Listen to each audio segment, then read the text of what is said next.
After his departure from Saturday Night Live, Norm Macdonald would go on to star in his very own sitcom titled The Norm Show. I played Norm. Even though Norm's fan base loved this show and the ratings started off strong, the network eventually made some horrible decisions with the show's scheduling, which eventually led to this great show dipping in ratings and being completely canceled. In today's video, we will be talking about Norm Macdonald's sitcom The Norm Show, where he played Norm, and how ABC's reckless handling of the show's scheduling led to the demise of an underrated sitcom starring our favorite chunk of coal. So if all of that sounds interesting, then get cozy and let's hop right into it. To begin with, let's establish a quick timeline of events that we can follow. The year is 1997, and Norm Macdonald has just been fired alongside head writer Jim Downey from Saturday Night Live. We would then see Norm host the ESPYs shortly thereafter, then star in his own hit movie titled Dirty Work, and then the year after, on March 24th, 1999, TV producer Bruce Helfert would collaborate with Norm Macdonald to ride his growing fame and create his very own sitcom titled The Norm Show. The show would shorten the name in September 1999 to Norm, 2 years before that horrible tragedy where all the stories came crashing down. All the stories came crashing down,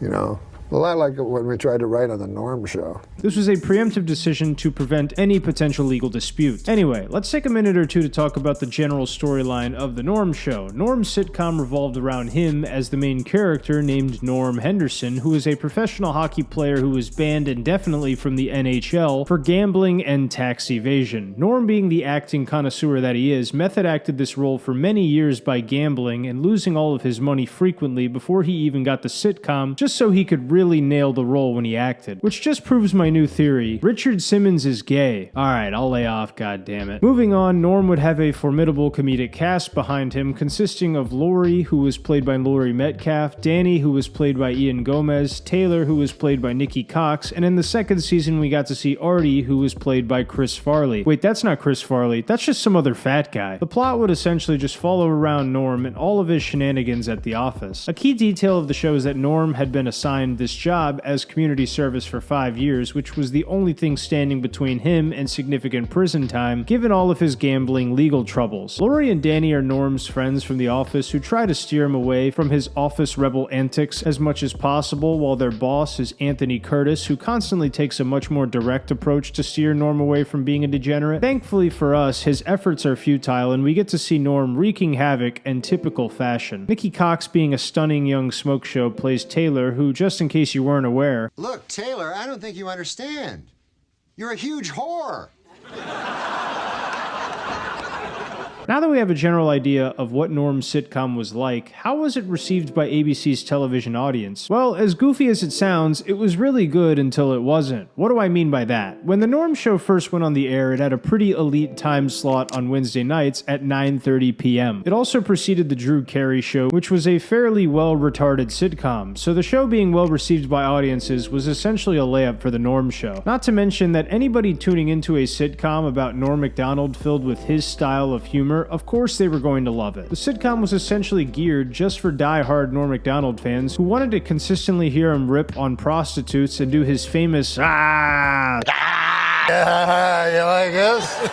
All things considered, the show was set up perfectly to succeed, and it did. The Norm Show in its first season was one of the most highly rated sitcoms on ABC among adults aged 18 to 49. And according to the Nielsen Media Research's cumulative viewer ratings for TV programs, The Norm Show was rated an 8.1 out of 13, which was pretty damn good. It was also ranked 46th out of 175 shows that were also on the rankings. It was crystal clear that even after Norm's time on Saturday Night Live, the people still wanted more from him, and they were going to get it. So upon seeing amazing results for the show from ABC's key demographics, you would think they would do the exact same thing and not start to enact bullshit changes, right? Well, you would be wrong. In season 2, we would start to see ABC experiment and shuffle around the time slot of The Norm Show, which would begin to create confusion and inconsistency amongst regular viewers of the show. According to Pop Matters' article on The Norm Show, during the second season, the show remained on Wednesday night, but they shifted shifted the time slot 1 hour earlier, so it played now at 8:30 p.m. instead of 9:30 p.m. ABC did this for episodes 1 through 7 of season 2. Fair enough, ABC wanted to try a different show for the 9:30 p.m. time slot, so they moved the Norm show around. Not a big deal, right? But then a few months go by, and they move it back to 9:30 p.m. once again for episodes 8 through 13. So the experimental time change must have proved to be ineffective initially, and they decided to revert back to the timing format that will allow the show to be as successful as it was in season 1. Great, now all ABC has to do is stay right there. But no, because nothing makes sense in this fucking world, they decide once again to move the time slot an hour earlier for the second time. The second time. For episodes 14 through 20 to wrap up the season. This would mark the third time that the show's time slot had shifted during season 2, which really threw the audiences for a loop. What's remarkable though is despite the time slot instability presented by ABC, the Norm show would be rated a 7.8 out of 13 on the Nielsen Media Research cumulative viewer ratings for TV programs, which was not a massive decrease from the ratings of the first season. In fact, the show was still ranked 48th out of 175 shows that were rated, which meant it was still in the top third of TV shows overall. So even with the ridiculous amount of hurdles and obstacles presented through the volatility of the show's time slot, the fans of the Norm show still found a way to watch the show and enjoy it. However, the third season is when things really started to come crashing down. Aside from the constant time changes of when the show would air, ABC would decide to move the Norm show from Wednesday nights after the Drew Carey show to Friday nights. This was a huge screw up because the Friday night time slot on TV in general is often considered the Friday night death slot, given a Friday's show's likelihood to be canceled due to low ratings. Fridays are often nights when people go out and do shit instead of staying in and watching television, given most people's work schedules. So this was a death sentence to most shows unless your lead actor was Charlie Sheen or Jerry Seinfeld. The worst part was, there wasn't even an announcement ahead of time that this was taking place. ABC actually aired the very first episode of season 3 on Wednesday night at 9:30 p.m. just like normal, but then the next week they pivoted the rest of the season to goddamn Friday night. Episodes 2 to 11 would air Friday night at 9 p.m., then we would see even more time changes for no reason at all. Episodes 12 through 14 would go back to 9:30 p.m., and then episodes 15 through 24 would shift forward again to 8:30 p.m. for no good reason at all. All of these time slot changes and moving the show to a Friday night was just an absolute nightmare, and the quality of the episodes would follow suit as well, and they would noticeably start to decrease in quality in season 3. True fans still enjoyed the show for what it was, but all of these factors, many of which were introduced by ABC, really put the show into a downward spiral. When the 2000 to 2001 Nielsen ratings came out, the Norm show had tumbled drastically down to a 4.3 out of 13 rating, which knocked it down to a ranking as well of 109 out of 175 TV shows on the air that year. The low ratings mixed with the dramatic time slot changes brought the Norm show to its knees in April 2001 when the season ended and ABC decided to cancel it, which perfectly solidified the trend of shows getting the Friday night death slot and then perishing shortly thereafter. When it comes to critical reception, the show had a pretty eclectic range of reviews. Norm Macdonald's sitcom often had a dry and sardonic style to it that people either really loved or really hated, or they thought it was just okay. But seriously, similar to Weekend Update, people either loved Norm's styles or just didn't really care for it. To refer back to an article from earlier, Pop Matters talked about how the Norm show was cynical but not mean. I mean, yeah, in the show Norm Henderson is a degenerate gambler who loves making fun of Taylor for being a huge whore, but if you watch Dirty Work, he did the same thing. So if you really watched Norm's work up until this point, you knew what you were getting from the sitcom. Sure, Lori, Danny, and Artie might have been underutilized at some points, but they're really just there to highlight what people already find hilarious about Norm and his antics, while being supporting roles along the way. All the criticism of the show dipping in quality during season 3 is pretty fair though. Even diehard Norm fans were disappointed by it. Ultimately, the show had its own problems, but ABC made sure the show was dead in the water by giving it every available obstacle to fail. Some fun pieces of lore I enjoyed from the Norm show though were the cameos from Richard Pryor in season 3 as Mr. Johnson. But I'm going to give you a number that you can call. What the hell was that? Win. Win? As well as Jack Warden playing Danny's father in season 1. Nami. Hockey, Nami.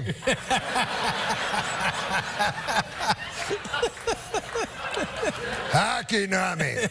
These were some cool cameos I recall loving when I watched the Norm Show for myself. All in all, ABC just had to try and tighten their grip on the show and move it around to different time slots and different days. That skewered Norm's sitcom, and by the third season it seemed like everybody had just had enough altogether, so the show went off the air in 2001, making this the saddest thing to ever take place in the year 2001. Thank you guys for watching the video. If you enjoyed me breaking down how ABC killed the Norm Show, please make sure to leave me a thumbs up and subscribe to the channel if you're new here. Also, hype the video to help more people see it, and if you want more content from me, click the link on your screen to check this video out where I compile some of my favorite Norm MacDonald moments of all time. Click the link to watch that now. Other than that, I hope you have a great rest of your day, and as always, God bless.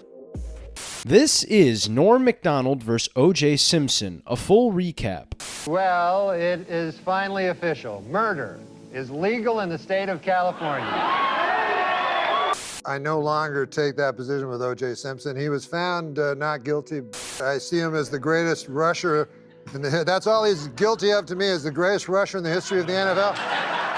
With the recent death of football player and acquitted murderer O.J. Simpson, the world of comedy has erupted with conversations about O.J. Simpson and made plenty of jokes at his expense. Unfortunately for the world, one of the all-time kings of O.J. Simpson jokes, Norm MacDonald, was unable to log into Twitter and make jokes because he's currently in the middle of a dirt nap. O.J. Simpson and Norm MacDonald have quite the history, and it makes sense because they both have a lot in common when you think about it. They're both savages at their crafts, they're both black, and they were both murdered by some douchebag named Cancer. I don't know this Cancer guy, but I'd like to punch him right in the goddamn face. No, but seriously, these two legendary men were brought together by comedy, and today I will be paying homage to these two killers and covering some of the iconic and timeless moments featuring them that bless the world of comedy. If that sounds interesting to you, then let's hop right into it. Picture this. It's 1994, and you're casually reading the news, and you see in the news that Nicole Simpson and Ronald Goldman were found stabbed to death. And you then find out that O.J. Simpson, one of the greatest running backs in the history of the NFL, is suspect number one. At the same time this is happening, Saturday Night Live is very popular and buzzing about the trial immediately after O.J. Simpson was taken into custody and formally charged with murder. A lot of the comedy on the show was relatively neutral and not too on the nose, despite the fact that a lot of them probably thought O.J. was guilty behind closed doors. However, there was one man at Saturday Night Live that was different from all the rest. One fearless host of the Weekend Update news routine that was not afraid to say what he really felt about O.J. Simpson. That man was Ellen DeGeneres. Just kidding. That man was actually Norman Jean MacDonald. If you're a subscriber of this channel, then Norm MacDonald needs absolutely no introduction for you. But if you're not a subscriber of this channel, you can change that really quick if you're finding value in the content you're watching. Anyway, Norm MacDonald is often described by fellow comedians and fans of comedy alike as one of the most ballsy, fearless, and dangerous Weekend Update hosts to ever sit behind the desk. Andy, you said something once. It was after a Norm segment, and Norm had annihilated. He had done really well, as he always did. You said to me, that guy doesn't care in a way that frightens me.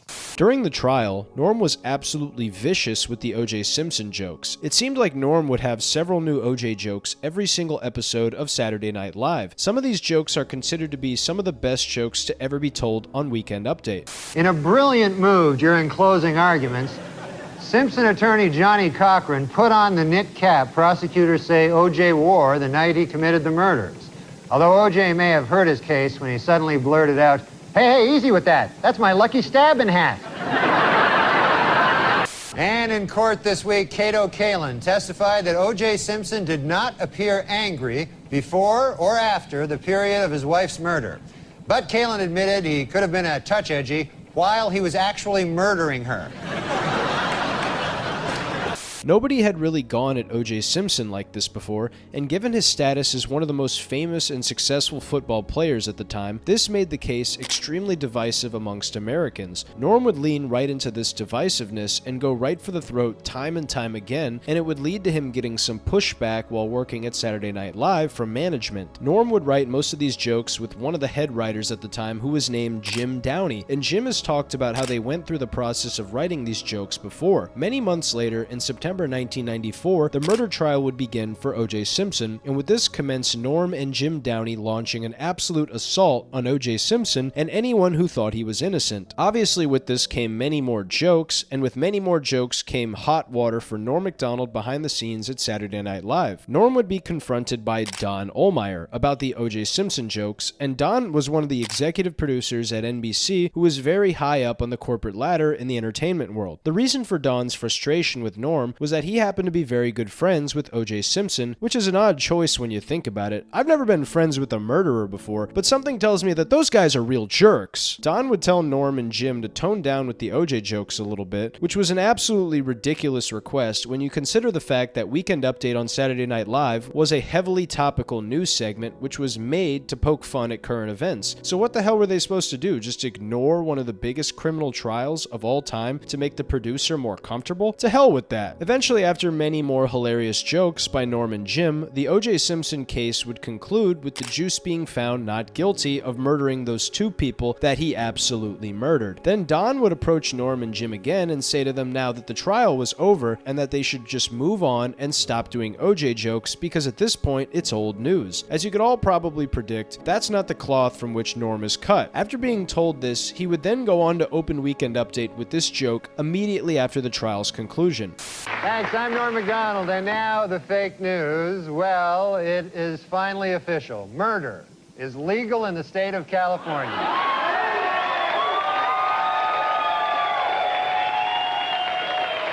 After this happened, Don Ohlmeyer made a move to have Jim Downey removed from the show as a head writer, and Don brought this to Norm's attention. When he asked Norm if he was fine with them doing this, Norm said that he would not do the show without Jim Downey, and that if they fired Jim from the show, that they would have to fire him as well. An incredibly loyal move from Norm. They really didn't want to let Norm go, but it was necessary if Jim was going to be fired, so both of them ate the bullet. And then it was perpetuated that the reason Norm was fired was because he wasn't funny, and we all know how that turned out, because Norm would then return to host a few years later. Anyway, even after his firing from SNL, Norm Macdonald would not lay off the O.J. jokes. He would then host the ESPYs just 1 year after his firing, and this would once again demonstrate how vicious Norm was when he went after someone. With the ESPYs, we got this golden moment at the end of the show. And there's Charles Woodson. How about that? What a season he had.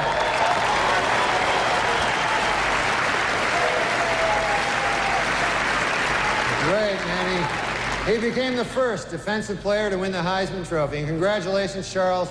That is something that no one can ever take away from you. Unless you kill your wife and a waiter, in which case... all bets are off. Despite no response from O.J. Simpson publicly about Norm's many jokes towards him and his guilt, O.J. would wisely stay silent and just never address these jokes. You might think that this would conclude the saga of Norm Macdonald and O.J. Simpson, but similar to the jurors who thought O.J. was innocent, you would be wrong. In June 2007, O.J. Simpson would release his book titled If I Did It, Confessions of a Killer, which is a tongue-in-cheek way of O.J. discussing how he would have went about his life if he did murder his wife and a waiter. But lucky for us, the book is listed in the fiction section at libraries, and O.J. is clearly not guilty of anything. Then later in September 2007, O.J. would find himself in legal trouble once again. This time it was for stealing his own memorabilia that he claimed was stolen from him. He was found guilty and sentenced to 33 years in prison with the chance for parole after 9 years. When this news was released, it would lead to Norm writing a new chunk of material about O.J. Simpson that we would then hear on his 2011 stand-up comedy special titled Me Doing Stand-Up, in one of the funniest bits about the O.J. Simpson trial to ever be recorded. In this bit, Norm claims he's changed his opinion on O.J. Simpson given his acquittal, and then states how he finds his new sentencing highly unfair. Listen to this. Well, I've changed my mind on O.J. Yeah, I'll tell you what I feel about O.J. As much as I was indignant about his acquittal, I'm equally indignant about his going to prison for stealing his fucking own shirts. I don't think that's fair. I don't think if you steal your own shirts, you should get 35 consecutive life sentences. So Norm once again finds the funniest way possible to joke about OJ, but this time in a much more sly and indirect way. Absolutely phenomenal. In the meantime, Norm would make many tweets about OJ Simpson. Some of the jabs that were directed at OJ, he probably himself could have found humor in. For example, this tweet of Norm saying he knows where OJ is golfing because of the house behind him, or this tweet where he says he's in Vegas with OJ and they're both golfing and how fun it could be, or this now deleted tweet where OJ says his mother is the only person to call him Orenthal, and Norm replies, "and lived to talk about it." Great use of Twitter from Normie. And then many years later, Norm would be on Lights Out with David Spade on December 2nd, 2019, where he would speak about OJ Simpson for the final time. I'll show you that here. Now in this cancel culture and everything, I have to say, I no longer take that position with O.J. Simpson. He was found not guilty. See him as the greatest rusher. That's all he's guilty of to me, is the greatest rusher in the history of the NFL. Yep. Maybe I was the greatest rusher to judgment. All that for that?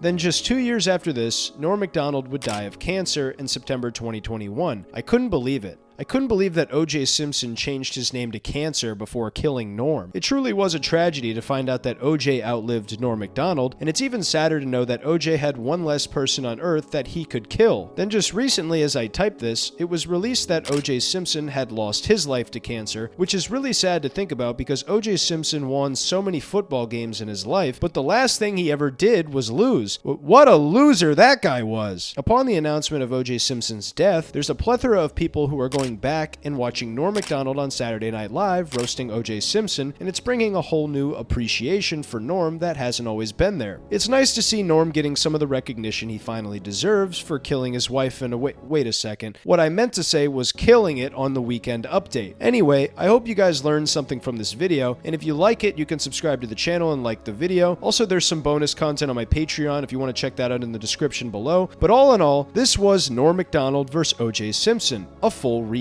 Norm MacDonald trolled a lot of comedians over the span of his career, whether it be Anthony Jeselnik, David Spade, or Doug Stanhope. If you were anywhere near Norm, there was a really good chance he'd play a practical joke on you. So what happens when the king of jokes encounters what a lot of the internet and comedy space online considers the antithesis of jokes? Well, you're about to find out. Also, if you think my voice is AI, you're wrong. Joe Rogan has a bit of a reputation for missing jokes on his podcast and ducking punchlines from other comedians. We've even seen him get agitated at Harlan Williams for really committing to his bit when he was on his podcast. Or by getting mauled by a Pride Alliance. Does that mean they're gay if it's a Pride Alliance, by the way? No, Pride isn't always gay.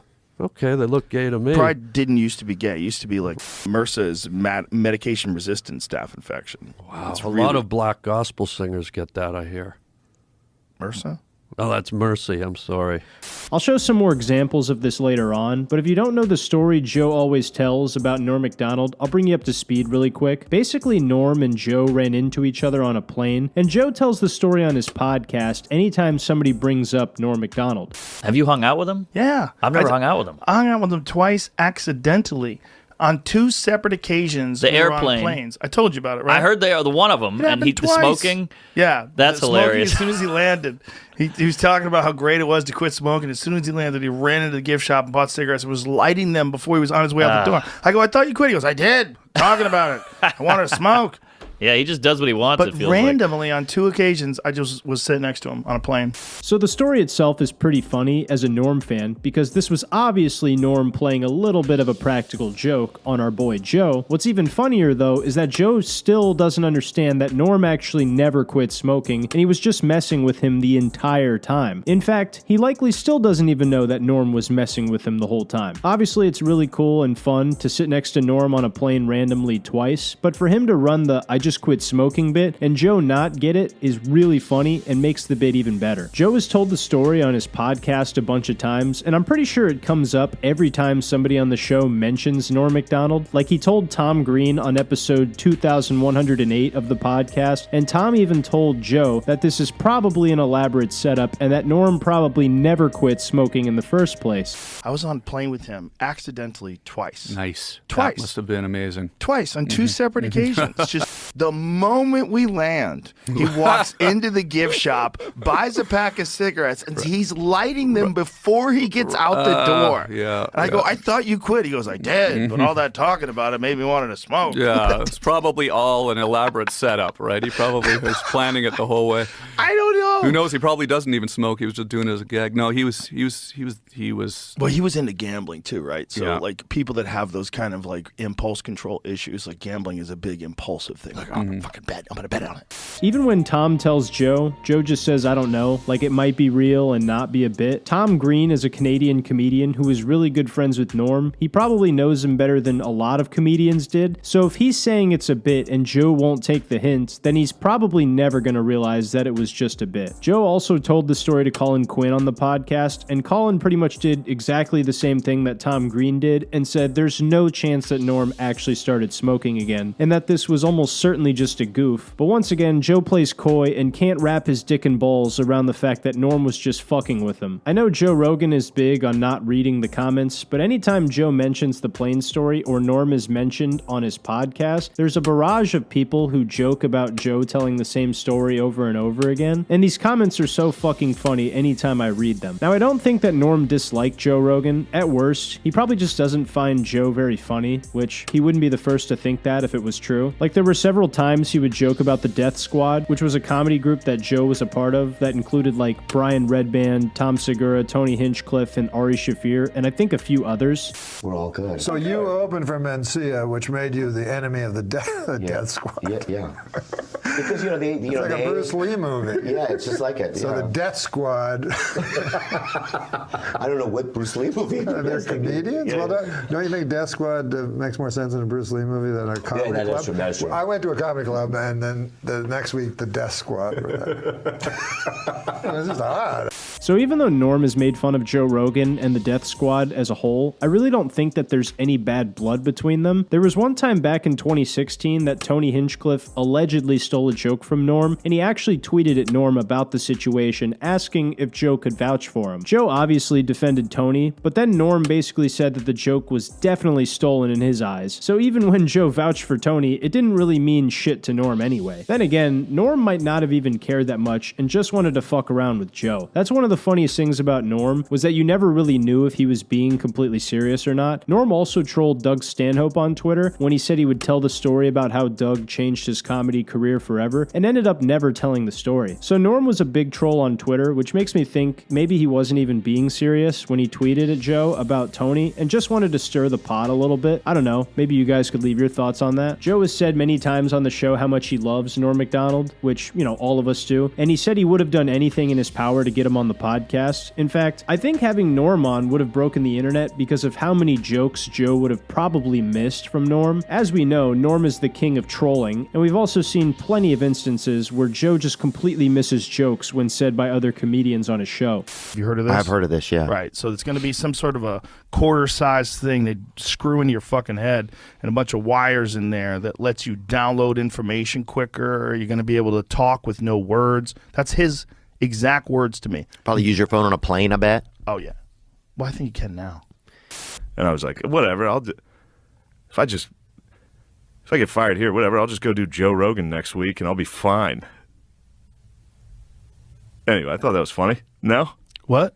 I think it's safe to say Joe would have definitely had several bits fly over his head if Norm ever went on. I also know we would hear Joe bring up the story of the time he sat next to Norm on the plane and asked Norm about the smoking thing in person. And Norm, being as funny and as brilliant as he is, would have probably rolled with the punches and kept playing along with the bit and saying, Joe, I wasn't joking, right? Tom Green and Colin Quinn were lying to you. Those dirty dogs. Norm would have played a few more tricks on Joe just for old time's sake. Norm might have even taken it further and said, Joe, us sitting next to each other on the plane wasn't random, right? I had actually been following you both of those times. Or just some other goofy Norm type of shit he would say. Sadly, we'll never know for sure now that Norm is taking a dirt nap with Larry King. I think Norm was supposed to go on Joe Rogan's podcast at some point because there was an Ask Me Anything that Norm did where he was asked about going on Joe's podcast and he said he would do it. Then again, if you read this response and think about the type of guy Norm was, you might just see this and assume Norm was fucking around and actually had no plans to go on Joe's podcast at all. Obviously, we'll never 100% 100% know for sure. I actually figured 2018 would have been a perfect time for Norm to go on Joe's podcast after all the Me Too stuff happened to him. If you haven't heard about this, I made a whole video covering it. Basically, Norm made some comments about like the Me Too movement and the backlash people received from it, and that got him in trouble. And he was also apparently contracted with Netflix when he had that show, Norm MacDonald Has a Show, and they said they didn't want him going on Joe's podcast, which really sucks because I figured Joe's platform could have helped Norm clear his name a little bit, because honestly, he got in trouble for really not any good reason at all. Instead, he chose to go on that one show with all of those yammering bitches. I'm confident that Norm did still like Joe, even though he didn't find him funny more than likely, because after all the trolling and jokes about the Death Squad, according to Adam Egget, they were planning on starting up Norm's podcast, Norm MacDonald Live, again at some point, and they wanted Joe to be the first guest back. I've been talking to Norm MacDonald a lot lately. I think we're gonna start the podcast up again. So, you know what? Yeah, we're gonna have. I think we would kill for you to be the first guest. I would love to do it. I'm 100% in. Oh, thank God. In. Yeah, we have some good guests lined up. So now we're just gonna figure it out. When are you gonna do your thing with Norm again? You gonna start soon? Yeah, we've been planning for a while now. So now we're just going to. We just need to put all the nuts and bolts into place, and then get a studio, get a camera, and just do it. But you're going to be the first guest. I'm in. And this was at a time when Joe really wasn't doing anybody else's podcast, so for Joe to be so enthusiastic about going on just goes to show how much Norm meant to Joe. It's good that this fucking douchebag Adam Egget took some time away from his shift underneath the Queensboro Bridge to talk to Joe Rogan. I will say, if you look at the comments of this Adam Egget clip about Norm MacDonald with Joe Rogan, the comments are absolutely hysterical. If you're a Norm fan, my God, you gotta go check out these comments right now. In all seriousness, though, I really don't think Adam was trolling Joe, because they have a very close working relationship together since Adam books the Comedy Mothership, and previously he booked the Comedy Store. So from the sounds of it, Norm really did want to collaborate with Joe and have him on Norm MacDonald Live. Sadly, we never got to see it though, which is a damn shame, because I really think the dynamic between the two of them would have been great. I know a lot of people don't think Joe's very funny, and I understand your opinion on that, but I really do think that together they would have been an interesting duo on a show. Maybe we would have gotten to see Adam Egget get the shit beaten out of him by Norm, and then Joe right after, back to back. Despite Joe not understanding that Norm was totally trolling him with the smoking bit, I'm happy he doesn't get it though, because that just makes the bit even funnier for all of us Norm fans. And anytime I hear him tell the story, I'll give him a pass, because it is my favorite comedian he's talking about. But anyway, what do you guys think about this? Do you wish we could have gotten to see Norm on Joe Rogan's podcast? Are you happy we never got to see it because of who Joe is? What other comedian would you have liked to see Norm MacDonald make fun of on Norm MacDonald Live? Let me know what you guys think in the comments down below. If you want to support me more, you can check out my second channel and get to know me better as a person.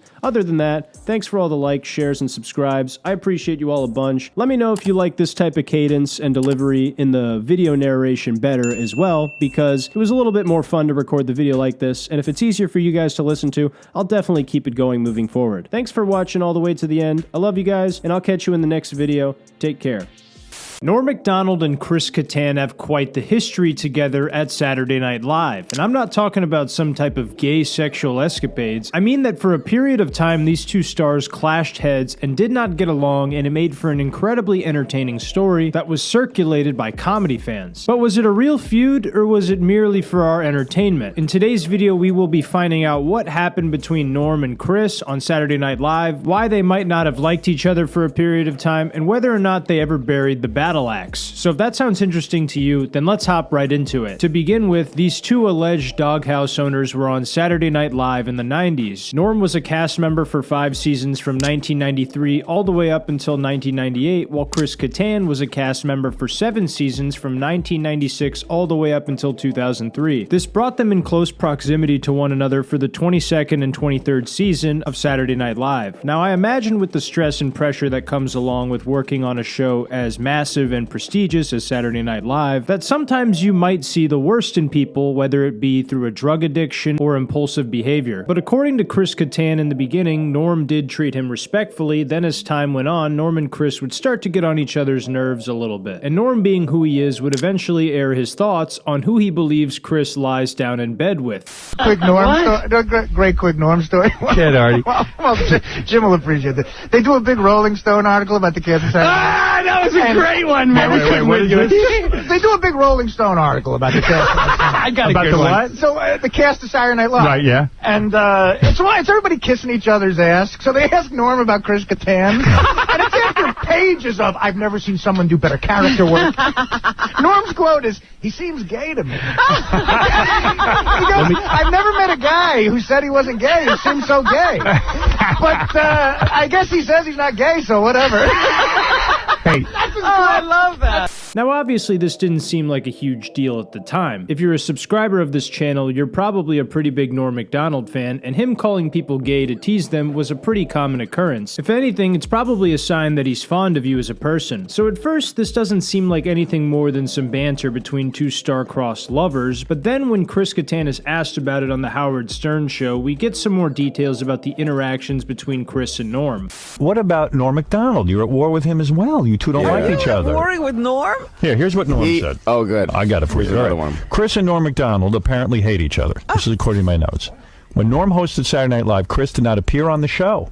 I don't find him funny. What can I say? Never made me laugh. What happened between... First of all, I don't believe you're gay, are you? I know someone you dated. No, I'm not gay. Yeah, you dated. And he's certainly had to have laughed at you once or twice. Right.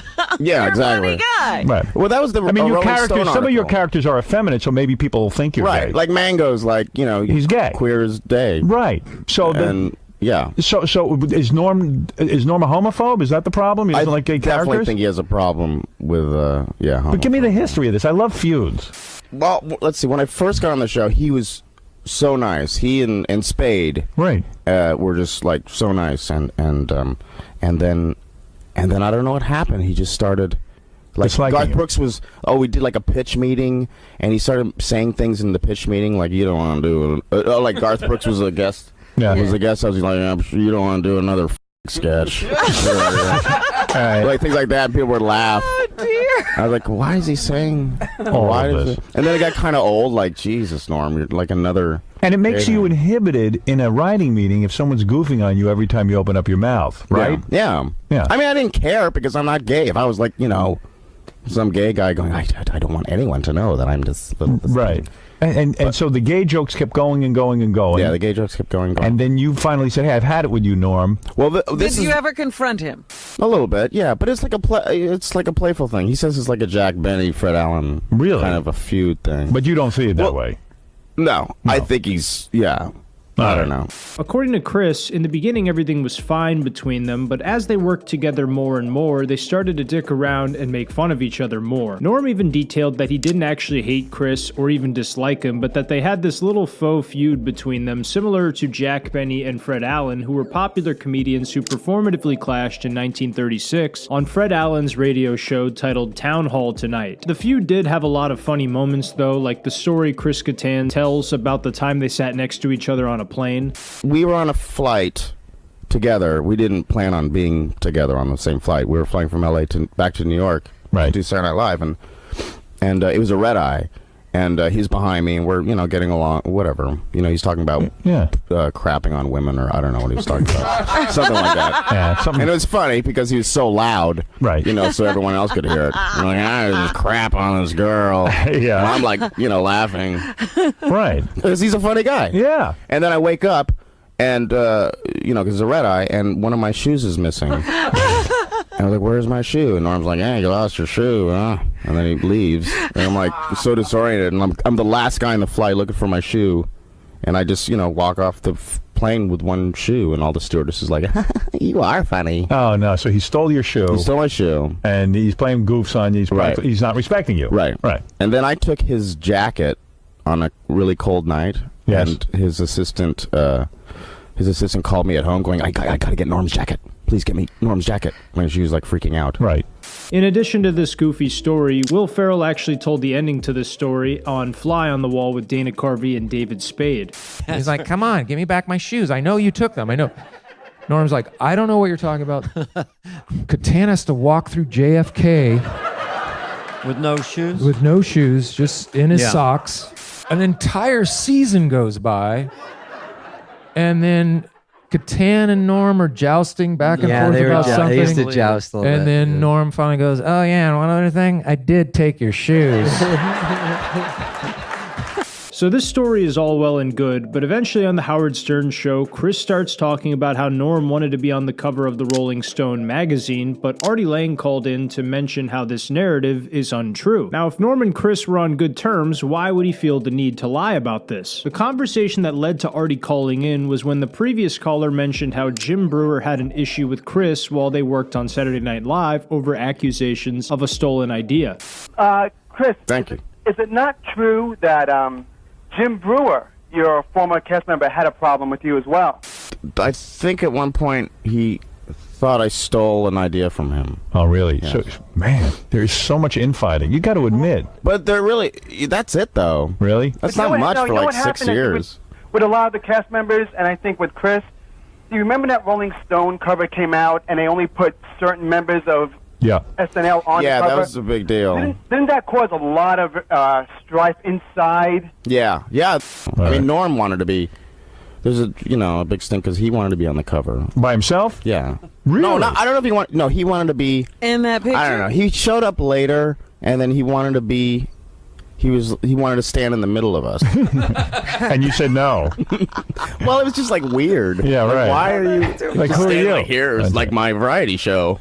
Yeah, hey, Artie. Oh, shit. Yeah, no, I like Chris. I think he's funny. But what he said before about that Rolling Stone cover is wrong. All right, go. Artie's going to defend Norm, I guess. Norm representative. You know, you might be wrong. All right, go ahead. No, it's just that Chris made it sound like Norm showed up begging to get on the cover of Rolling Stone. Oh no, he wasn't begging. He was just like assuming he was on the cover with us. And well, he was though. I know he was. But he wanted to stand in the middle as well.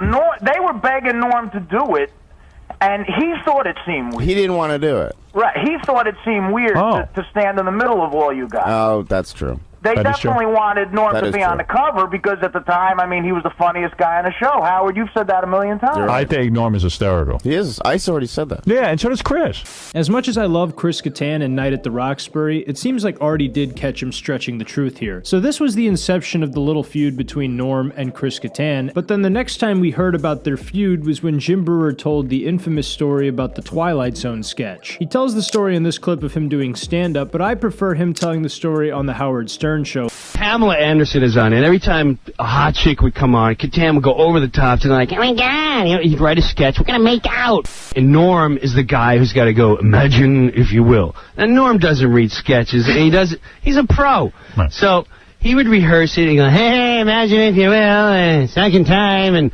Kattan would go, oh my God, you don't even sound like him. Why would you do that? Now we go to air, and Norm still hasn't said nothing. Every time Kattan would say something to him, I'd look at Norm like, hey, man, you're my hero. What's up? Because if you're not going to say something, I will. Right. And sure enough, he'd give me like a wink. I swear to you, he'd give me a wink. I'm like, I don't know what's going on. Live air comes on, and I'm like, 20 seconds to the Twilight Zone sketch. He starts up again. Where Mike, the whole audience is listening. He's like, oh, God, Kattan. Norm, you better sound like... Oh, God, Pamela, you're so hot. Norm, you're gonna... Pamela, I can't wait if you ever get rid of... 10 seconds! Norm turns to Kattan. Right for his head, he goes, hey, Pamela, did Chris tell you he's gay yet? And he's got all this rage because he likes being gay. Everyone, why don't you just say you're gay and you wouldn't have all this anger and be a pester? 5 seconds! And you wouldn't have all this rage and try to interrupt everyone's sketch because you suck this week. And we're on! Imagine if you will. I'm like, there's my hero. There's my hero. See, he knew to save it for the live air. Saved it. Now this made it seem like there may have been some type of strife between Norm and Chris, and maybe there was at the time. However, it seems like eventually they both let it go and moved on with their lives, because in 2011 they both were set on a project called Hollywood and Wine, and this video circulated of the two guys just jawing and flapping their gums, and everything seems cool between these two fellas. You be the girl. Jodie Foster? Yeah, just say something. Who recently came out, right? Yeah, but don't put that. I'm not plugging that. Okay, so just say it like you're. I'm I'm Hannibal the cannibal. I'm Jodie Foster. I can't do Jodie. No, just say Eddie Line. Okay, Hannibal, you're terrible. What have you done to these innocent people? Clarice, I don't know what you dream about, but I ate a guy. That wasn't good at all. I've never done it. Here's the problem. I've never done an impression of him. do one. Okay, Here's you try it. Jessica Biel from Flashdance. Okay. So, okay, Jessica, man, aren't you getting ready for your dance? Yeah, I gotta go. I got a big thing tonight. It's like Jennifer. That my Jessica Biel and his Anthony Hopkins. It was pretty close. They were pretty close. So everything seems lighthearted and fun in this clip, which makes me think that there was never any type of feud between the two to begin with. It really supports that the feud between Chris and Norm was all for show, and that they probably thought highly of each other the whole time. Then later on in 2015, we got to see Norm do an interview with Huffington Post, where he was asked about Chris Kattan, and he makes a few jokes about Chris that seem to be completely absent of malevolence. Well, Chris is a great guy, but he used to bring around women all the time to the show, you know? Big, tall women, you know? Big bruisers, you know? And he'd say, look, I'm heterosexual. I mean, he wouldn't say that out loud, but that's what that would be the caption on the picture in the New Yorker. Boy, those are funny. So it was something related to his sexuality. Maybe. But listen, if I call a person gay, that ain't no insult. It's a good thing nowadays. Yeah, if you say it's an insult, you're the homophobe, not me. Correct. Supreme Court says so. That's absolutely.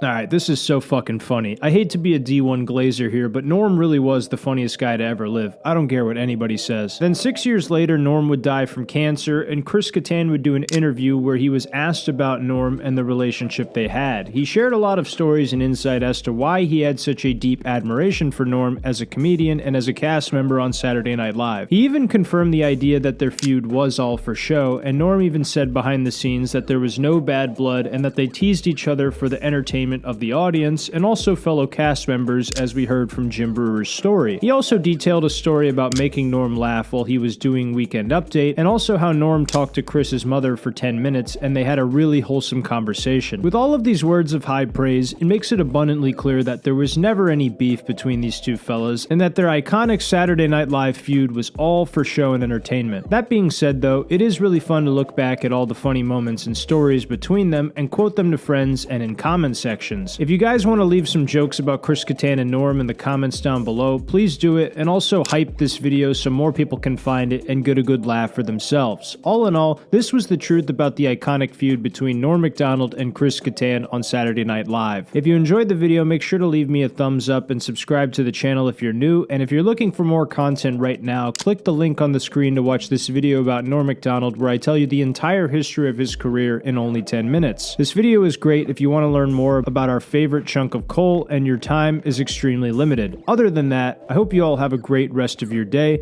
God bless.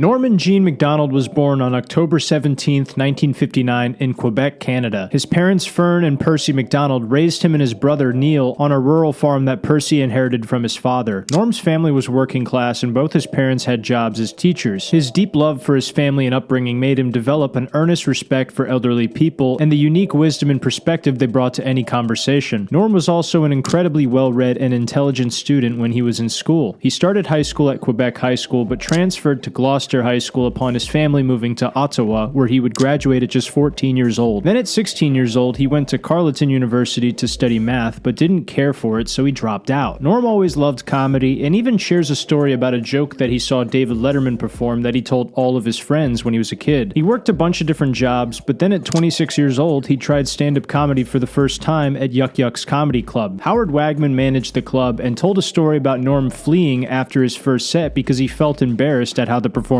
went. But thankfully for all of us, Howard talked him into continuing to do stand-up and that he had a unique talent for it. Shortly thereafter, Norm became a regular at Yuck Yuck's and became very good very fast. Within just 6 months, Norm was granted the opportunity to perform at Just for Laughs Comedy Festival in Montreal in 1986. For some comedians, it takes 5 to 10 years to get an opportunity like this, but Norm was doing it within his first year of stand-up comedy. Unreal talent. Norm did so well that the Montreal Gazette wrote an article about him, but this article also also detailed Norm's first encounter with cancer, which forced him to take an entire year off stand-up comedy. Norm never talked about this in his act, though, because he figured people would think he was lying. Norm continued doing stand-up and eventually got some excellent opportunities to make a name for himself, like appearing on Star Search and making his television debut on Late Night with David Letterman on May 9th, 1990. Letterman really liked Norm. In fact, he would have Norm on many more times after this, and he went on the record to say that they would have had Norm on weekly if they could have. Later in the year, Norm's father, Percy, passed away, but it didn't slow him down because less than a year after this, Norm would shoot his first comedy special on HBO, One Night Stand. As Norm continued to gain notoriety, he would eventually cross paths with comedian Dennis Miller, and Dennis would hire him as a writer for the one and only season of The Dennis Miller Show in 1992. Following this, in the same year, Roseanne would hire him to write for her sitcom, Roseanne. Then in 1993, Norm received the comedy opportunity of a lifetime and joined Saturday Night Live as a cast member where he would stay until 1997. This job was a lifelong dream for Norm, and he certainly made an impact with his memorable impressions of Burt Reynolds, Larry King, David Letterman, and Senator Bob Dole, as well as being arguably the best host of Weekend Update in SNL history. People loved the indifference Norm had when reading jokes on Weekend Update, especially towards his biggest target, O.J. Simpson. While working on SNL, Norm would get to meet Adam Sandler, Chris Farley, and the rest of the bad boys of SNL. These connections led to Norm landing a movie role in Billy Madison with Adam Sandler in 1995, and a year later he did another movie called The People vs. Larry Flynt with Woody Harrelson in 1996. Then in 1997, Norm made headlines for doing a corporate clean comedy show at Iowa University with Darrell Hammond and Jim Brewer, where he was intentionally filthy and walked 80% of the audience when he was told to be TV clean. Pretty fucked up, but also pretty funny. Also in 1997, we got to see Norm host the White House Correspondents' Dinner, where he had one of the most interesting audiences of all time, and he still crushed. Furthermore, Norm would be fired from Saturday Night Live in 1998, and when asked about it on Letterman and The Howard Stern Show, he stated that it was done by Don Ohlmeyer because Don was good friends with O.J. Simpson, and he really wanted him to stop the O.J. Simpson jokes. This was a cover story, though. In reality, Norm's friend and head writer Jim Downey was being fired, and when the producers asked about the decision, Norm stood in solidarity with Jim and said he would quit if Jim was fired, and that's exactly what happened. But Norm took this secret to the grave. Just a few months after Norm was fired, he would be selected as the host for the 6th annual ESPY Awards, where he would make one of the most infamous O.J. jokes of his career. He became the first defensive player to win the Heisman Trophy. And congratulations, Charles.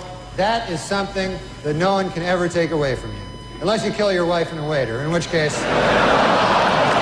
Fucking legendary. Preceding his exit from Saturday Night Live, in 1998, Norm would star in his very own movie directed by Bob Saget titled Dirty Work, which has since become a cult classic amongst Norm Macdonald fans. He would also be a voice actor in Eddie Murphy's Doolittle in 1998. Then in 1999, Norm would be given his very own sitcom titled The Norm Show, where he played Norm for 3 seasons. Also in 1999, NBC would realize their colossal fuck-up in firing Norm, so they invited him back to host Saturday Night Live, to which he proceeded to give a hilarious monologue trashing the show and calling it horrible in typical Norm Macdonald fashion. Then the next year in 2000, we had this legendary moment of Norm promoting his show on The View, where he called Bill Clinton a murderer on national television. We also got to see Norm host the 27th American Music Awards that year, and we even got to see Norm on the game show Who Wants to Be a Millionaire, where he ended up winning and showing everybody just how smart he really was. Also in 2001, we got to see Norm voice acting as Death in Family Guy, and also star in the movie Screwed with comedy legend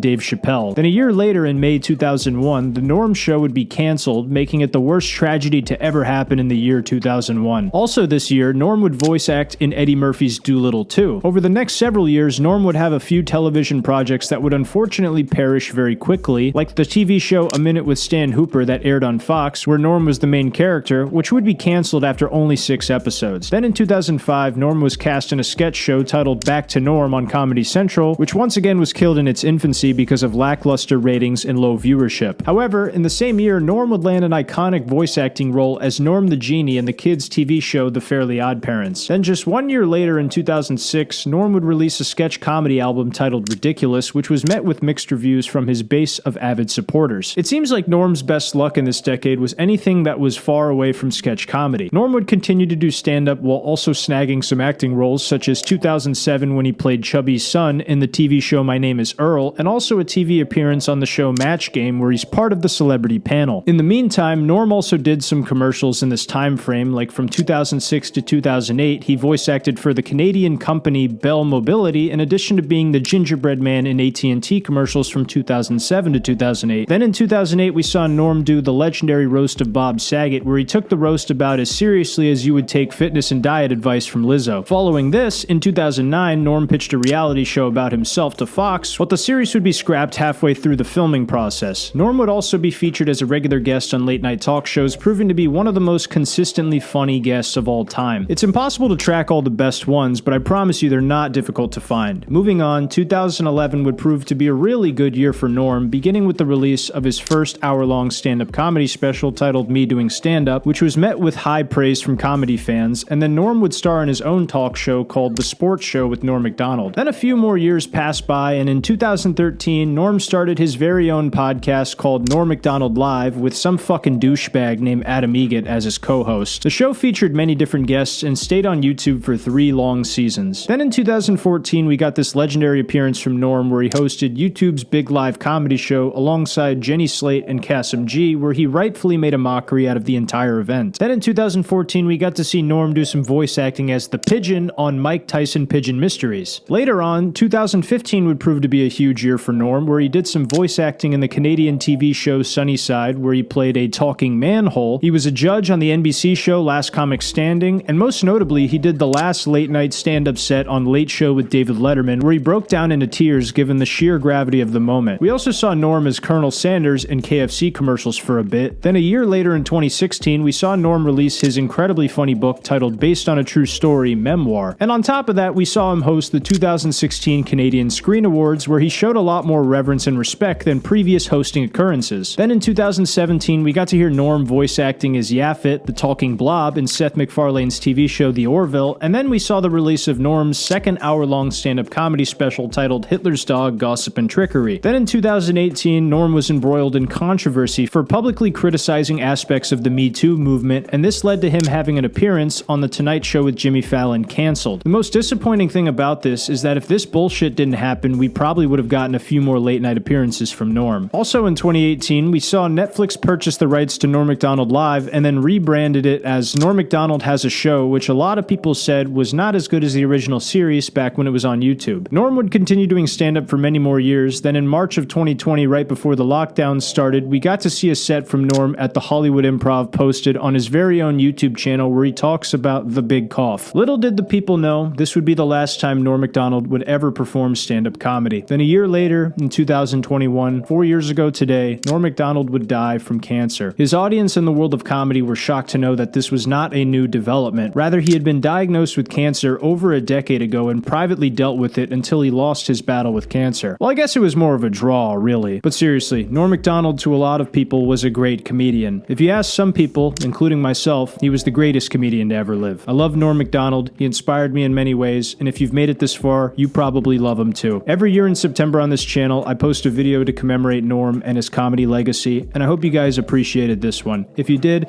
make sure to leave me a thumbs up and subscribe to the channel if you're new. Leave a comment with your favorite Norm Macdonald moment of all time, and if you want more content about Norm Macdonald to watch right now, click the link on your screen here to watch this video about the time Norm Macdonald was kicked out of Iowa by the governor for being dirty at a corporate clean comedy show. I know you guys are gonna love it. Anyway, take care and God bless.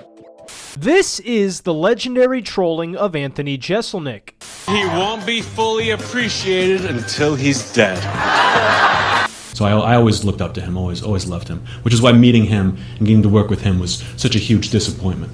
If you're a big fan of stand-up comedy, you're probably well aware of the comedian Anthony Jeselnik, who is well known for his incredibly dark one-liners and his arrogant, over-the-top attitude on stage. Anthony is a very great comedian, but there was a time in his career when he was outsmarted by one of his heroes, comedian Norm Macdonald, while they were working together. As a fan of both of these comedians, this story is an incredibly humorous one, and if you're unaware of the story about the time Norm and Anthony worked together on Last Comic Standing, then you've come to the right place. events. I will be detailing the story between these two comedians and how it was a legendary moment when Anthony Jeselnik was trolled by a comedian who he genuinely admired. To get a crystal clear understanding of what happened between these two, we need to start off by establishing the full timeline of events. In early 2015, Anthony Jeselnik was called and asked by his manager if he wanted to replace comedian JB Smoove as the host of the reality television talent competition show on NBC titled Last Comic Standing, to which Anthony Jeselnik replied, "Why the fuck would I want to do that? That show sucks." Anthony originally wanted nothing to do with the offer, but then he was informed that the judges would be Keenan Ivory Wayans,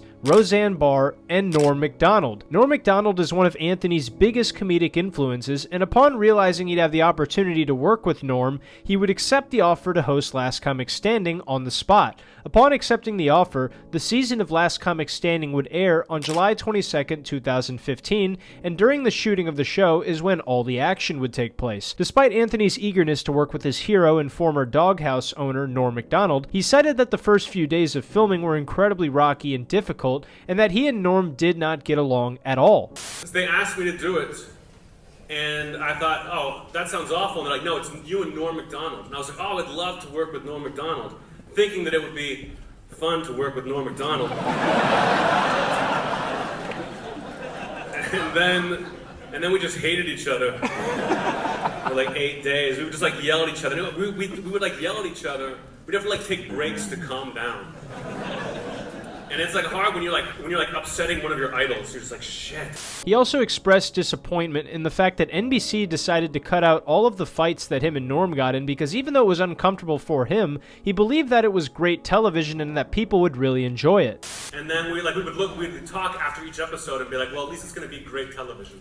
And then they cut all that shit out. They're like, oh, this interesting stuff. No, we gotta get rid of that to watch these open micers go head to head.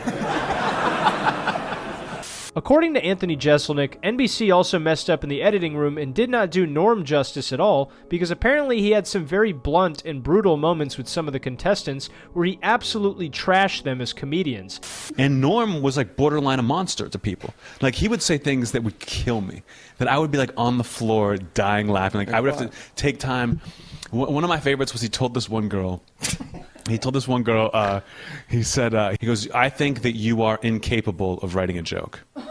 And she goes, "Oh, well, I'll work on that." She's trying to be nice. She's like, "Okay, thank you. I'll work on that." And he goes, No, don't work on it. I said you are incapable." And that was the most like crushing thing he could have said to someone. So this one lady came up on stage to do comedy, and Norm didn't see any way that this lady could do comedy. I'm not going to guide any lady through comedy. That would take me, first of all, I'd have to figure out how a lady could do comedy. You know? What a jip that turned out to be. You know it's not a jip? Liking the video and subscribing to the channel if you're finding value in the content you're watching. I appreciate you guys watching the video. So Norm was incredibly vicious towards some of the contestants. I actually recall one clip where this one comedian did some material making fun of the Bible, and Norm basically called him a hack while the other two judges called him brave. Check this out. He was like, "Men do not live on bread alone," Matthew 4:4. And it's like, everybody's a little bit magic. Harry Potter, chapter 7. I disagree. I don't think the Bible joke is brave at all. I think if you're going to take on an entire religion, you should maybe know what you're talking about. So Norm was very direct to the contestants when he didn't like them. I mean, he could not have been more leashed. Anthony would then proceed to talk about why him and Norm fought so much. He describes it as two alpha males trying to show who is the funniest comedian, which to me just sounds like Anthony being a deeply closeted gay man. What are you fighting about? Just like, who's going to be the funny one? It's just two alpha males. Anthony's not lying, though, because there was a couple clips of him and Norm exchanging wits, and it's pretty funny. There's one clip in particular I will show because, personally, it made me laugh. When you were at the ATM machine, you were no longer a black guy. You were a human being. That was great. Almost racist, but then you got it right under the bar, Norm. That's why I love you. This clip makes me sad because if that was left in the final cut by NBC, then there must be some absolutely horrendous but hilarious moments between Anthony and Norm that were left on the cutting room floor. However, Anthony proceeds to talk about how after the first few days of working together, he and Norm started to get along better, and unsurprisingly, the two of them would become a unique and unstoppable comedic force together, and they would make for some of the funniest moments on the show. But none of it made it to the final cut. Then after the taping of Last Comic Standing, Anthony details an exchange between him and Norm when they were backstage getting ready to record press episodes episodes with Larry King on his show. While backstage, they were brainstorming ways to promote the show because apparently Norm had no idea how he was going to do it. Then Anthony suggests that they go on the radio in interviews, and when asked about each other, they would just publicly insult each other and talk shit to promote the show. When Norm heard this, he agreed to it immediately and said he thought it was a great idea.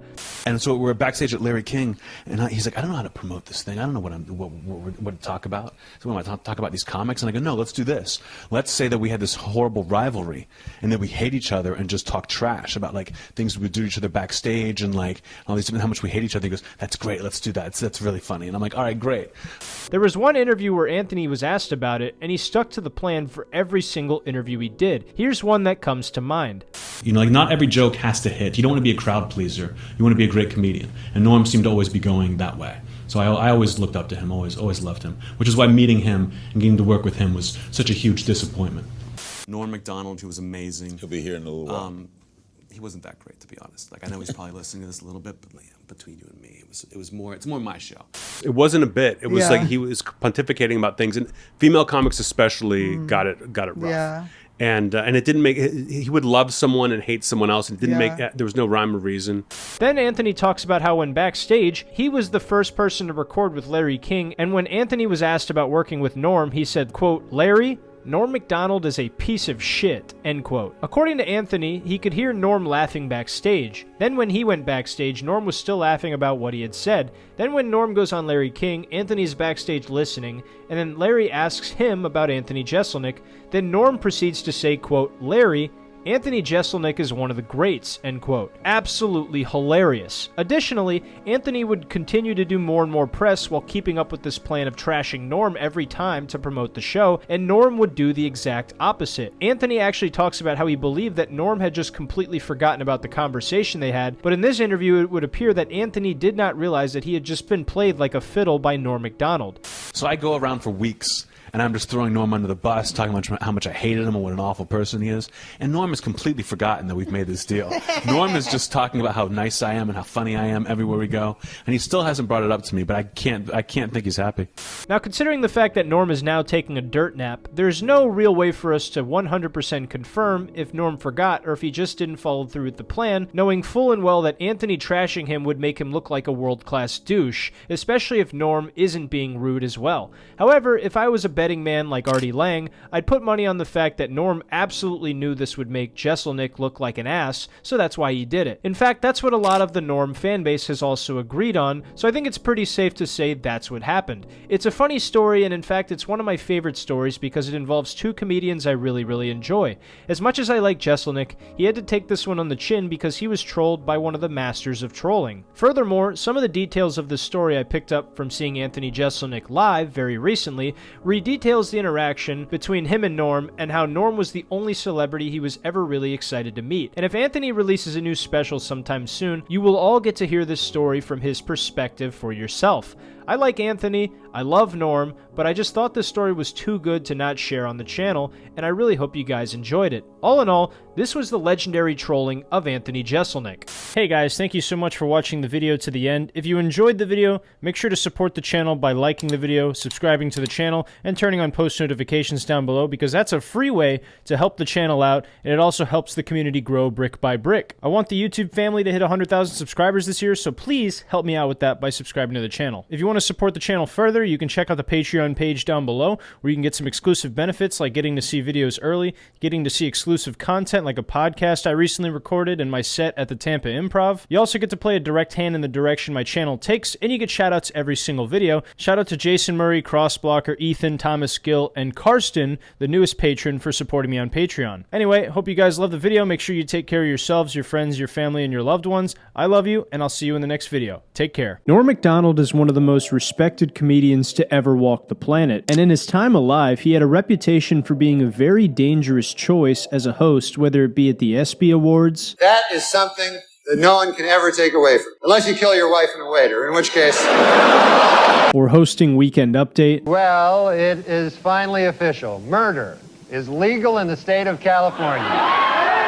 If you had Norm host your show or event, there was always a chance that he'd make you regret it. Today we're going to take an introspective look at the time Norm MacDonald was invited to host the show before the show on YouTube's big live comedy show and absolutely shat on it in the funniest possible way. YouTube Comedy Week was met with a lot of bad reception from comedy fans, and most people don't remember the actual event fondly at all. But a lot of people remember Norm making this dumpster fire of an event watchable in the first place. Let's not waste any more time, and let's hop right into it. The show starts off with Jenny Slate and Kasim G introducing themselves, and within a minute, Norm establishes his comedy dominance and starts clowning on the event as a whole. And joining us in the show before the show living room is host of Norm MacDonald Live on YouTube, the wonderful Norm MacDonald. Yes, and Jenny, all the stars are here. Do you want a microphone, Norm? Yes. Is that my tree? What a disaster. Jenny, all the stars are here. It's true. Beardy Man, Claude Racine, Dax Flame, Betty Fine, You got it. and Raffi Fine. All the stars You really keep up with all that are stuff. here tonight. Oh, yes. Harley Morenstein is here. All right. And we also have comedian Todd Glass. He'll be hanging out backstage with some of tonight's guests. And host. I feel like Todd will be struggling to know these people. I'm sorry. I'm going to continue with the what the computer says, Norm. Although I'd love to talk to you more than this computer. We're on but the I have to do computer. what the computer says, even though I do love you, Norm. I think you're one of the best. We're also going to be talking to the Well, host I'm no Harley Morenstein. You're not, Norm, but you gotta just let me read this fucking thing. Okay, so we have Jenny Slate in a business casual dress, Kasim G in a blazer and khakis, and Norm MacDonald is wearing fucking sweatpants and a hoodie in the beating red sun of Los Angeles, California. God damn it, dude. He's reading the names of these people with not a care in the world, and it made me laugh way harder than it should have. You can also see Kasim cracking the fuck up as Norm does this at several other parts. It's great to see Kasim being a good sport about the ribbing early on. More on this later. So as Norm berates and interrupts Jenny in the intro, we eventually get to the first guests, which are the Lonely Island, and this has some of the funniest lines from the entire segment. We're joined by the talented trio called the Lonely Island. Yeah, who you know will be what I on the call big. them? What do you call them? I call them Sandberg and the other couple of fellas. The Mind Squad The is other how couple. Rolling Stone put it. You guys ever been to a thing like this? No. What do you think? Nothing like this. It feels so pro and real. Am I on TV? Am I on the internet? We don't know. Oh, you're on the computer. You're on a velvet couch. You're on a maroon velvet couch in the beating hot sun. Hey, can I ask a serious question? I mean, fuck all these jokes. When you name yourselves, right? Yeah. Do you ever have fucking moments of regret later because it's permanent, almost like a tattoo? Absolutely. Yeah. The Lonely Island, I was outvoted. Oh, you were? Yeah. What were the other runner-up names? Our first album was called Incredibad, and I wanted that to be the name of the band. But How do you guys feel in your bodies? Do you feel healthy and strong? Absolutely not. I could be eating better. Yeah. Yeah, digestion could be going better. Yeah. I feel like that about Hey, myself. enough of these fucking jokes. Can I ask one more serious question? Hit me with a real one, Norm. The Lonely Island. You think of all islands as kind of lonely. Do you really want to hear the story? Yes, please. I do We could do a too. real short version, which is just basically, it was what we called the apartment we lived on Olympic with all the traffic. It was a sarcastic name from a sarcastic Tennessee Williams style sketch we did about the apartment. Akiva wrote a one-act play. God damn, I wish I had a time machine. To see that action. Yeah, no, to take back my question. The entire time Norm is riffing with Andy, he keeps throwing in the phrase, "on the computer," which is just way funnier than it should be. Seriously, nobody but Norm could make this as funny as it was. It's also funny when anybody else tries to riff or ask a goofy question, Norm just cuts it off and says, Hey, can I ask a serious question? I mean, fuck all these jokes. Hey, Myself. enough of these fucking jokes. Then we get to the best part of the Lonely Island, which is this. Thought you were going to say to murder Hitler. I would not. You know, people always fucking want to murder Hitler with their time machine, right?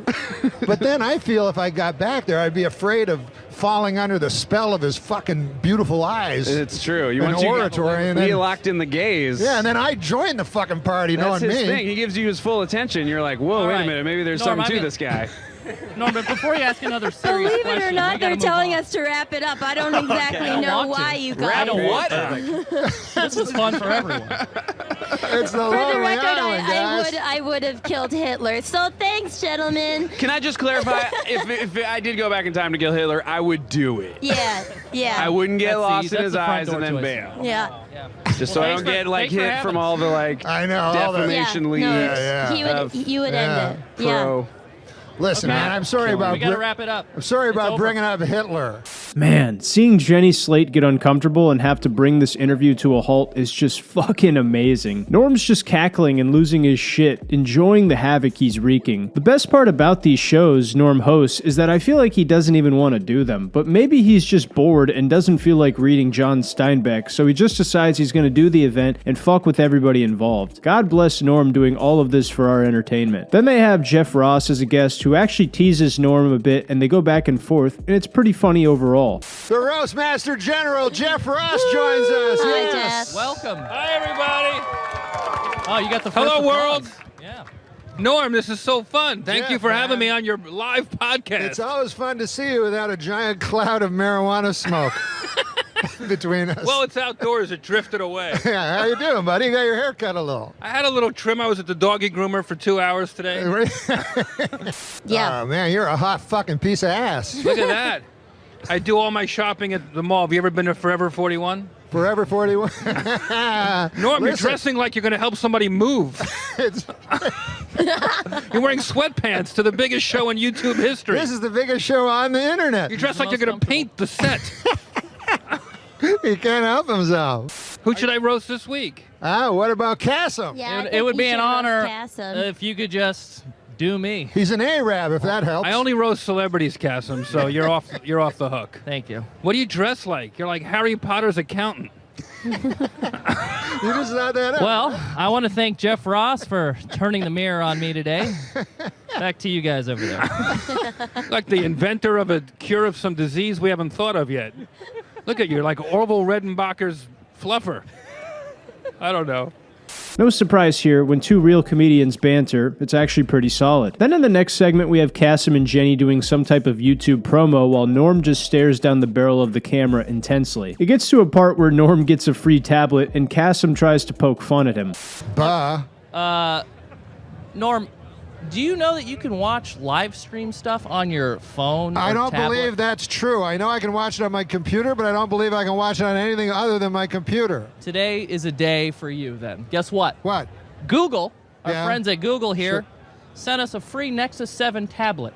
Don't Goodness. say us. Yeah, yeah. Don't say us. It was just you. Just yeah. Norm. Let's not get all fucking plural. Thanks, Google. What I wanted to show you is how easy it is to watch yourself and other live streams on your tablet device. On the computer. On the computer. Yeah. Go ahead and hit play there. Okay. It's Oh, right I there see. in my- It's so simple. Do you see your face? Oh yeah, it's me with a huge fat fucking face. Yeah, I didn't want to be the one to say it. Yeah, I've been having a lot of trouble. My doctor, he said he's not a very nice guy. He said, open your mouth and say oink. Yeah, you need to get better insurance, Norm. Insurance. He was calling me a fat pig. Well, I mean, nobody's going to disagree with him. Oh, Cassim. I'm sorry, Norm. I've got an acid tongue. You do. You're an acid-tongued Arab. Acid-tongued Arab. God damn it, dude. My favorite part about this is when Norm tells the doctor joke and looks right down the barrel of the camera. Then when Cassim responds, Norm is dumbfounded by it and makes the goofiest face before shitting on Cassim again. Then there's a comedian/magician who comes on and does a little party trick, and throughout the whole thing, Norm is just being a goofball, calling him a sorcerer. All these one-liners Norm drops are excellent, man. Just can't get enough of it. Then my favorite part is when Sarah Silverman comes on, who is one of the organizers for YouTube Comedy Week, and she gets into it a little bit with Norm. It'll be fun. Hey, Norm, thanks for dressing up. Hey, Sarah, listen, man. Congratulations. That's the 100th time that joke's been done tonight. But I also want to tell you, I have a bet with Daniel Kellison, a rather large figure. Daniel Kelson, who put this whole thing together, Yeah. way over his head. He says you did it. He says you can explain what the fuck Jash is. Jash is. Pay up, fucker. Jash is a comedy collective, a United Artists, if you will. Uniting myself, Reggie Watts, Michael Cera, and Tim and Eric. And what do? We do whatever we dream up. We shoot it, and it goes on there. We can fail, we can do well. It's total freedom. No offense, but it sounds like some fucking commie gobbledygook. You got me, Norm. I mean, I've never heard the word collective. I know, but Leon Daniel Trotsky. puts buzzwords in my head, and then I just blindly say them. Commie gobbledygook. Good God, man. Norm is a national treasure. Then later on, we have Hannibal Buress on the couch for an interview. Norm gives Hannibal some praise for his suit and says how he looks like a young Eddie Murphy with that type of fashion. I'm sure Hannibal loved hearing that. Then we get to see Norm try to lie down on top of two ladies. Real pretty ladies, might I add. These two ladies are then asked about getting hate online, and Norm sets up a joke that derails the entire interview with them. Wait, I have a question. So you guys are two very funny females, but when you post videos on the internet, sometimes being a female is a little bit different than if I was to post a video on the internet. What's that like for you two? Sometimes we've been called certain things How many times. do you deal with that stuff? I think I'm numb to it now. We've been called everything so many times. I can't even in the beginning take it was in like, anymore. oh my god, I can't believe this. We should just stop doing this. And then now we just don't read the comments and keep doing it. Yeah. I think that's the right way to do it. last Oh, are comment you I guys, read are was you the guys guy- talking about Barfy Man 362? Exactly. Is that you? No, that's that motherfucker. I don't even want to give him attention, but listen, saying those kind of things about me. Talk to him right now. Talk to Barf. Listen, Barfy Man 362. right. No, you cannot rape my mother with a knife. Now it's official. Yeah, that's the kind of comment we didn't want to read anymore. Yeah. A lot of sandwich makers. Bitches, go make me a sandwich. Oh. Those ones bother me less than the knife. Oh yeah, the raping mother ones stuff. are worse. Yeah, you don't want to be raped with a knife. I'll gladly make a sandwich. I would much rather be raped with something else. Yeah. God, there's just something so magical about seeing Jenny Slate get uncomfortable here. What a treat. Norm knows exactly what he's doing. Thankfully, these girls were pretty good sports about the whole thing. That's pretty much how this whole thing with Norm on the YouTube Awards happened, and god damn, it was funny. I actually heard an interview clip of Kasim G talking about this in retrospect, and it actually inspired me to make this video. It's nice to know that Kasim was appreciative of Norm and getting to be a part of this event, even if he was the butt of the joke quite a few times. All in all, that was the time Norm MacDonald crashed the YouTube Awards show. If you enjoyed the video, make sure to leave a thumbs up and subscribe if you're new to the channel. Be safe out there. Don't get cut by a fucking sorcerer. She got cut by a fucking sorcerer. But that's all I got for you guys today. I love you, and I'll see you in the next one. Take care.